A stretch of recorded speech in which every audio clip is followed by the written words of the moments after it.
నామానికి చప్పట్లు కొడతామంతా ఒకసారి. అని నామముల కంటే పై నామం. హల్లెలూయా. పక్క వారిని పలకరించేసింది, దయచేసి కూర్చోండి. ఆయన సన్నిధిలో సంతోషంగా ఉన్నారా? Can we put our hands together for worship team?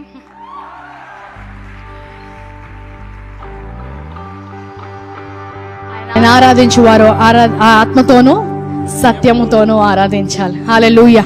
ఆత్మలో ఆరాధించినప్పుడు తప్పకుండా ఒక ఆనందాన్ని మనం అనుభవిస్తాం. ఆమేన్. ఒక స్వతంత్రాన్ని మనం అనుభవిస్తాం. హల్లెలూయా. ఈ సమయంలో మనం బలలో పాల్గొనడానికి సిద్ధపడదామండి. బల మీ వద్దకు రానట్లయితే ఆశర్స్ మీకు తీసుకొని వస్తారు.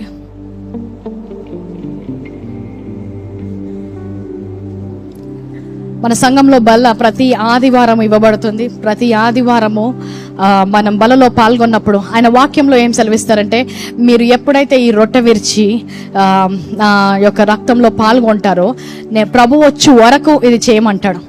చాలా కొన్ని ఆజ్ఞలే అలాంటి మాటలు దేవుడు మాట్లాడు, నేను వచ్చే వరకు కూడా ఇది జ్ఞాపకము చేసుకోండి అని. ఇదేదో జ్ఞాపకార్థ కూడిక పెట్టుకోమనలేదు. జ్ఞాపకార్థ కూడిక పెట్టుకున్నప్పుడు చాలా మంది అవును ఆయన చాలా మంచివాడు, చాలా గొప్ప కార్యాలు చేసేవాడు, మాకు సహాయం ఇలాంటి మాటలు ఆ మాటలు మాట్లాడుకోవడానికి మనల్ని బలలో పాల్గొనాలని ఆయన చెప్పలేదు. ఆయన బలలో పాల్గొనడం అని చెప్పినప్పుడు దానిలో ఉన్న ఒక మర్మము, దానిలో ఉన్న గొప్ప శక్తిని మనం అర్థం చేసుకోకపోతే చాలాసార్లు ఆచార రీతిగా ఆయన సిలువల మీద మరణించాడని ఏదో జ్ఞాపకం చేసుకొని వెళ్ళిపోతాం. కానీ ఆయన ఏదైతే బల్ల ద్వారా సంఘానికి ఇవ్వాలనుకున్నాడో అది వారు పొందుకోలేకుండా వెళ్తారు. ఆది సంఘంలో మనం చూసినట్లయితే ప్రతిరోజు బల్ల విరిచేవారంట, ప్రతిరోజు భోజనం పెట్టేవారు, ప్రతిరోజు బల్ల విరిచే. రెండు సపరేట్ భోజనాలు కూడా ఉండేవి, బల్ల కూడా సపరేట్ ఉండే. ఈ భోజనంకి బల్లకి తెలియక వారు ఈ బల్లను కూడా భోజనంగా తినడం మొదలు పెట్టినప్పుడు 1 కొరింథీయులు 11వ అధ్యాయము పౌలు వారికి రాస్తున్నాడు, మీరు ఏం తింటున్నారో వివేచించి తినండి, భోజనము వేరే, ప్రభు బల్ల వేరే. ఎందుకంటే వారి అప్పుడు బల్లలు ఉన్నప్పుడు పెద్ద పెద్ద రొట్టెలు ఉండేవి, ఆ రొట్టె ఈ రొట్టె ఒకేలాగా తినేవారు. కాబట్టి ఇది ప్రభు శరీరం అని వివేచించి తినండి. మీరు తినే రొట్టెకు ఈ బలలో ఉన్న రొట్టెకు ఒక ప్రత్యేకత ఉంది అని పౌలు వారికి రాసుకుంటూ కొరింథీ సంఘంకి చెప్తున్నాడు. ఈ రోజు కూడా మనం బలలో పాల్గొంటున్నప్పుడు దేవుని యొక్క వాక్యము అర్థము చేసుకోకుండా పాల్గొంటే దేవుడు ఏ గమ్య స్థానానికి మనల్ని తీసుకొని వెళ్తున్నాడో, ఈ బల్ల మనకి ఇవ్వడం ద్వారా ఏమి మన జీవితంలోకి ఇవ్వాలనుకుంటున్నాడో అది తెలియకుండానే వెళ్ళిపోతుంటాం. ఈరోజు రొట్టె విరిచినప్పుడల్లా కూడా ఆయన శరీరాన్ని జ్ఞాపకం చేసుకున్నప్పుడు ఆయన శరీరము మీద పొందిన గాయాల చేత మనకు స్వస్థత అని చెప్పిన ప్రకారం ఈ రోజు కూడా 2000 సంవత్సరాల తరువాత ఈ రోజు కూడా ఆయన శరీరం అని వివేచించి విరిచి పాల్గొన్నప్పుడు ఈ మృతతుల్యమైన నీ శరీరంలోకి దేవుని యొక్క జీవము వస్తుందని ఆయన చెప్తున్నాడు. హల్లెలూయా.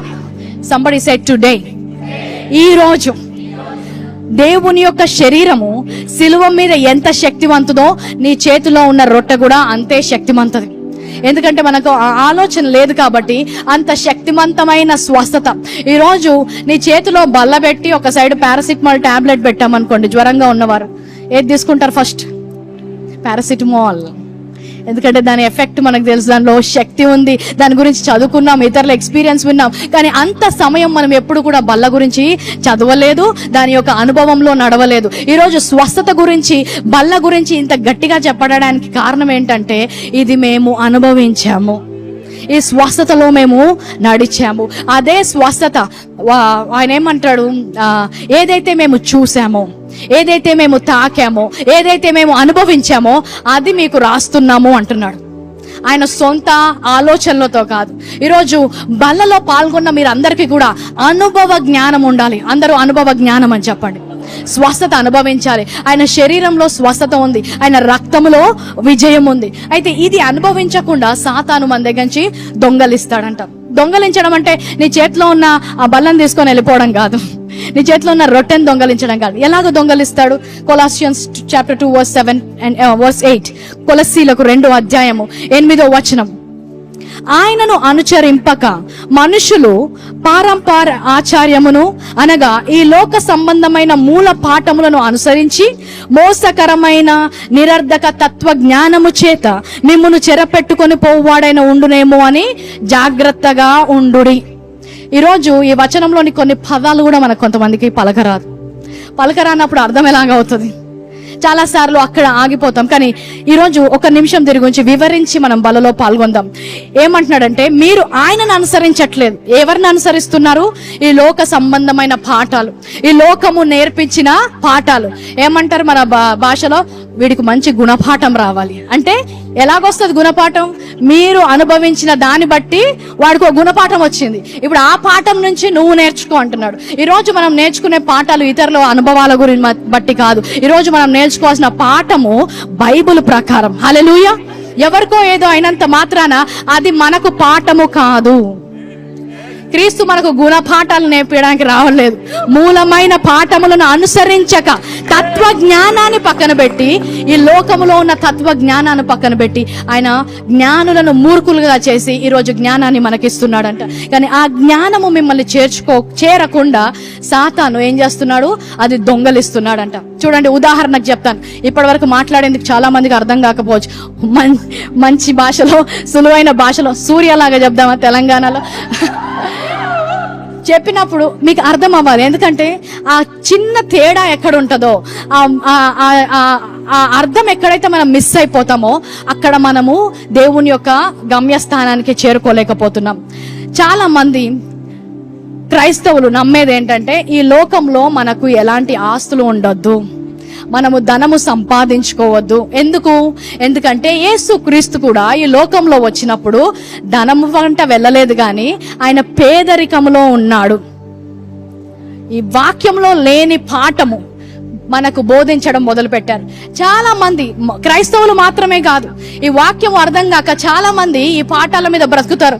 ఎన్నో మతాలు వారికి ఏం చెప్తారు తెలుసా? పొద్దున్న లేవగానే ఎంత గొప్ప వ్యక్తి అయినా ఇలాగా చాచి వెళ్ళి అడుక్కోవాలి వారు అన్నం. వారు పేదవారు కాదు, కానీ వారి విశ్వాసంలో ఏంటి?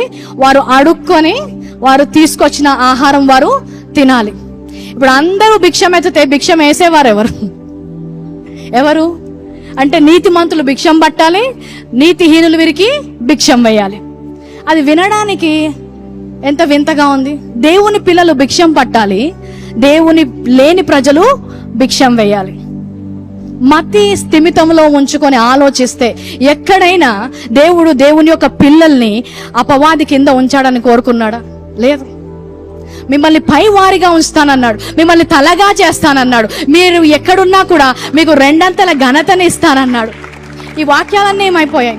యేసుక్రీస్తు జీవితంలో కూడా ఒక వచనం నేను చదువుతాను. లూకా సువార్త 9వ అధ్యాయం 58వ వచనం. లూకా 9:58. అందుకు యేసు, నక్కలకు బొరియలను ఆకాశ పక్షులకు నివాసములు కలవు గాని మనుష్య కుమారునికి తలవాల్చుకున్నటకై స్థలము లేదని అతనితో చెప్పాను. ఎంతమంది ఈ వాక్యం విన్నప్పుడు యేసుక్రీస్తుకి పడుకోవడానికి స్థలం లేదనుకున్నారు? ఎంతమంది క్రీస్తు పడవల్లో, సముద్రం మీద, కొండలో, గుట్టలో, అడవుల్లో పడుకున్నాడు అనుకున్నారు? నేను అనుకున్నాను చాలా రోజులు. కానీ ఆయన దేని గురించి చెప్తున్నాడు? ఆయన జీవితం అంతా కూడా ఒక నివాస స్థలము లేకుండా ఉన్నాడు అనుకుంటున్నాడు. 3.5 సంవత్సరాలు ఆయన సేవలో లేదు. ఆయన శిష్యులకే చెప్తాడు, మీరు 2 జతలతో వెళ్ళినా కూడా మీకు అవసరము రాకుండా, ఏ లేమి లేకుండా నేను కాపాడుతాను, మీకు ఏ లేమి రాదు అంటున్నాడు. ఎందుకు చెప్పాడు ఈ మాట? అదే లూకా సువార్త 9వ అధ్యాయము కొంచెం సమయం తీసుకొని పై వచనాలకు మనం చదువుకుంటే 52వ వచనం నుంచి, ఆయన యెరూషలేమునకు వెళ్ళుటకు మనస్సు స్థిరపరచుకొని తనకంటే ముందుగా దూతలను పంపని. ఆయన యెరూషలేముకి వెళ్ళాలనుకుంటున్నాడు. ఆయనకంటే ముందు వారి శిష్యులను పంపి, నాకు ఒక స్థలములో ఒక బసను సిద్ధము చేయండి అంటాడు. అయితే సమరియా అనే ఒక గ్రామంకి వచ్చినప్పుడు యేసుక్రీస్తు ఇలాగ వస్తున్నాడు, ఈ గ్రామంలో ఆయన బస చేస్తాడు. యెరూషలేముకు వెళ్ళక ముందు ఈ స్థలంలో ఆయన ఉంటాడు అంటే వారేమంటారు? మనం చదువుకుందాం. వారు వెళ్ళి ఆయన బస సిద్ధం చేయవలని సమరయ ఒక గ్రామంలో ప్రవేశించరు గాని ఆయన యెరూషలేమునకు వెళ్ళ నభిముఖుడైనందున వారు ఆయనను చేర్చుకొనలేదు. ఆ యొక్క గ్రామము క్రీస్తును చేర్చుకోలేదంట. క్రీస్తు ఇక్కడ ఉండడానికి వీల్లేదు అన్నారు. అనగానే శిష్యులకు ఎంత కోపం వస్తుందంటే, ఏలియా ఆ రోజు ఎట్లయితే అగ్నిని పిలిచాడో దేవా, అట్లా అగ్నిని పిలిచి వీళ్ళందరినీ కాల్చేసాయి అంటారు. ఎందుకు? నీకు స్థలం లేదంటారా? ఇంత గొప్ప దేవుణ్ణి మా గ్రామంలో ఉండొద్దంటారా అన్నంత కోపం వచ్చినప్పుడు యేసుక్రీస్తు ఏమంటాడంటే, వదిలేద్దాం, ఈ గ్రామాన్ని వదిలేసి వేరే గ్రామంకి వెళ్దాము అని యెరూషలేముకి వెళ్తూ ఆయన ఏమంటాడు? ఈ గ్రామంలో నక్కలకు బొరియలు ఉన్నాయి, ఆకాశ పక్షులకు వారికి కావలసిన స్థలం ఉంది, కానీ మనుష్య కుమారుడకు తల వాల్చుటకు ఈ గ్రామంలో స్థలము లేదు, కాబట్టి వెళ్ళిపోదాము అంటున్నాడు. అర్థమైందా? అర్థమైన వారు చప్పట్లు కొట్టారు ఆల్రెడీ. నాకు ఈ లోకములో ఎక్కడా లేదు అని లేదు. ఏమైంది ఇప్పుడు? ఒక్క వచనము మనం జాగ్రత్తగా చదవకపోతే ఎన్నో తత్వజ్ఞానము చేత, పిచ్చి పిచ్చి పాఠాల చేత మనము చేర్చుకోవాల్సిన గమ్యాన్ని మనము చేరుకోలేకపోతున్నాం. ధనము పాపమునకు మూల కారణం కాదు, ధనాపేక్ష అంటాడు.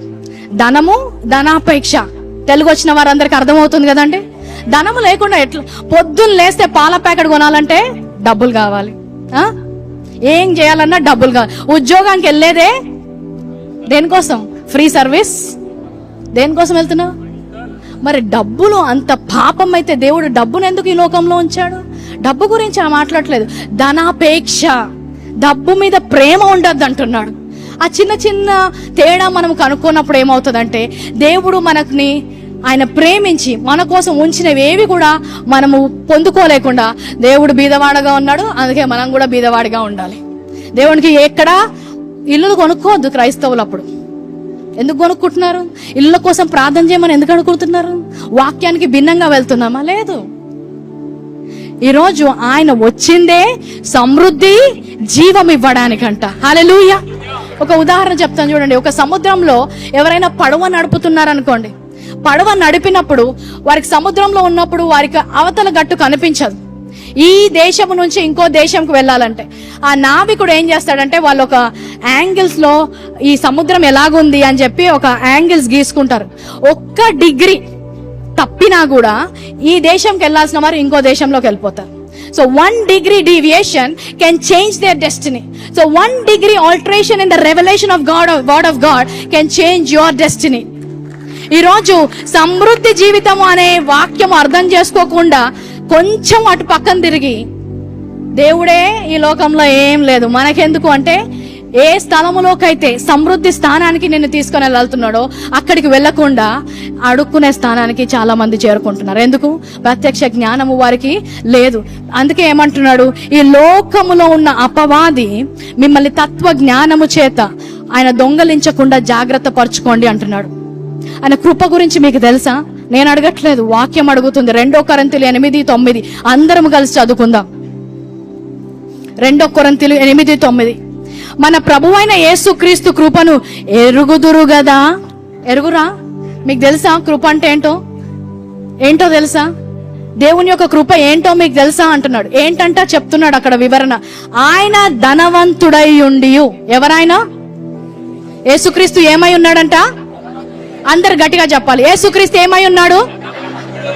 యేసుక్రీస్తు ధనవంతుడై ఉండి, మీరు తన దారిద్ర్యము వలన ధనవంతులు కావాలని మీ నిమిత్తము దరిద్రుడాయను.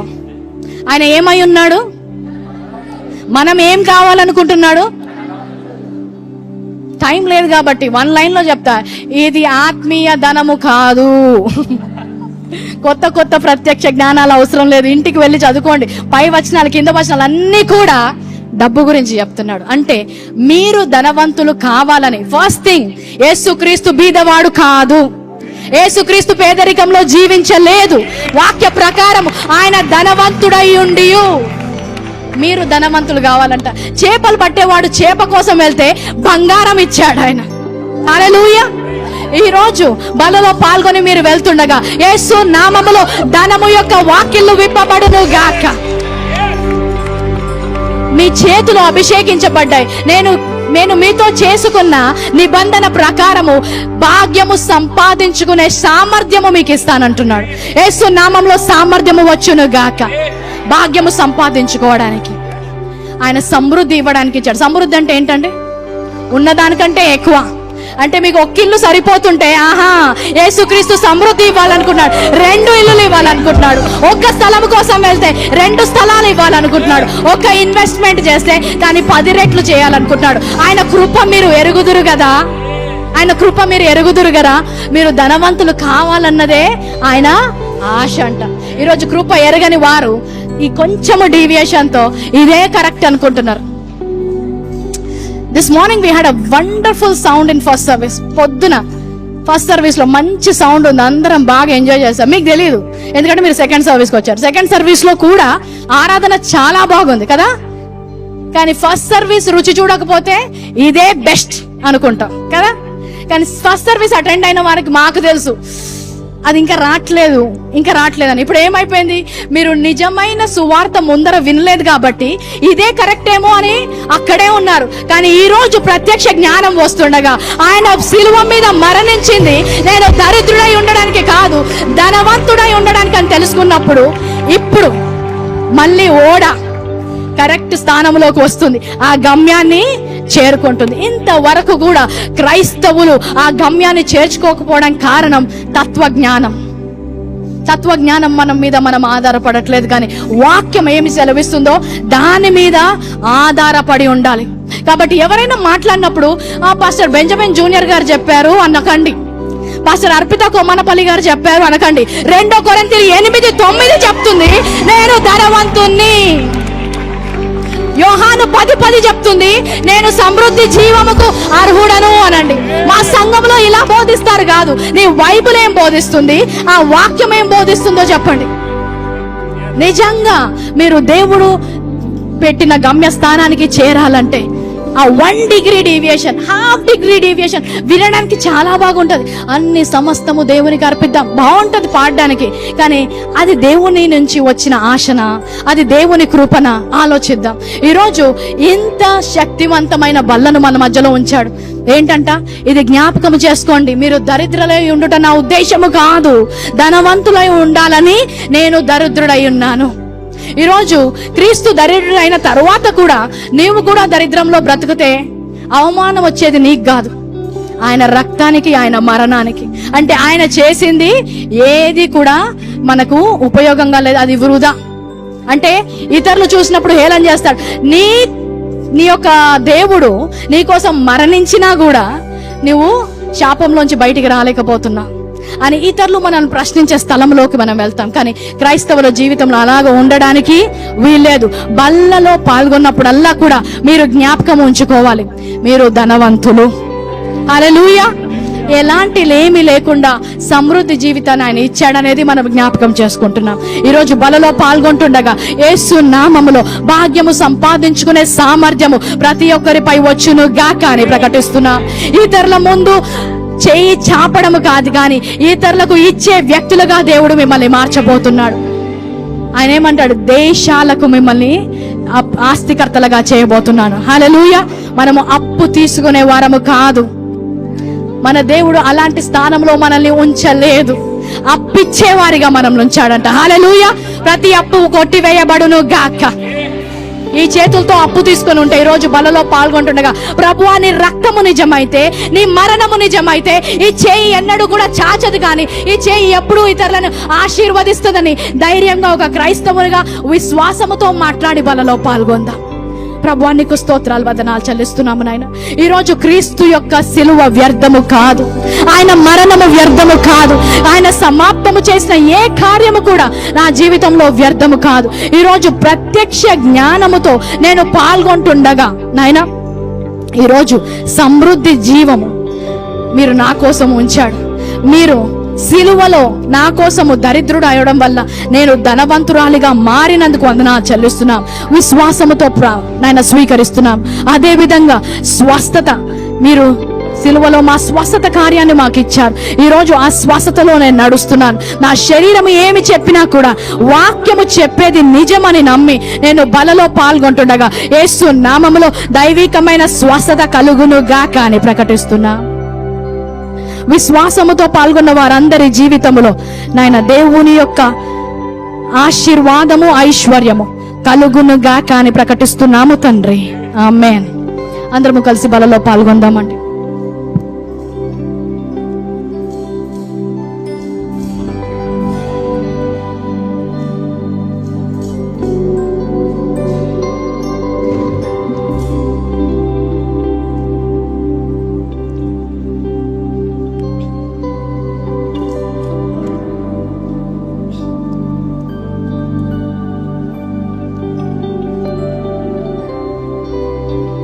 హల్లెలూయా.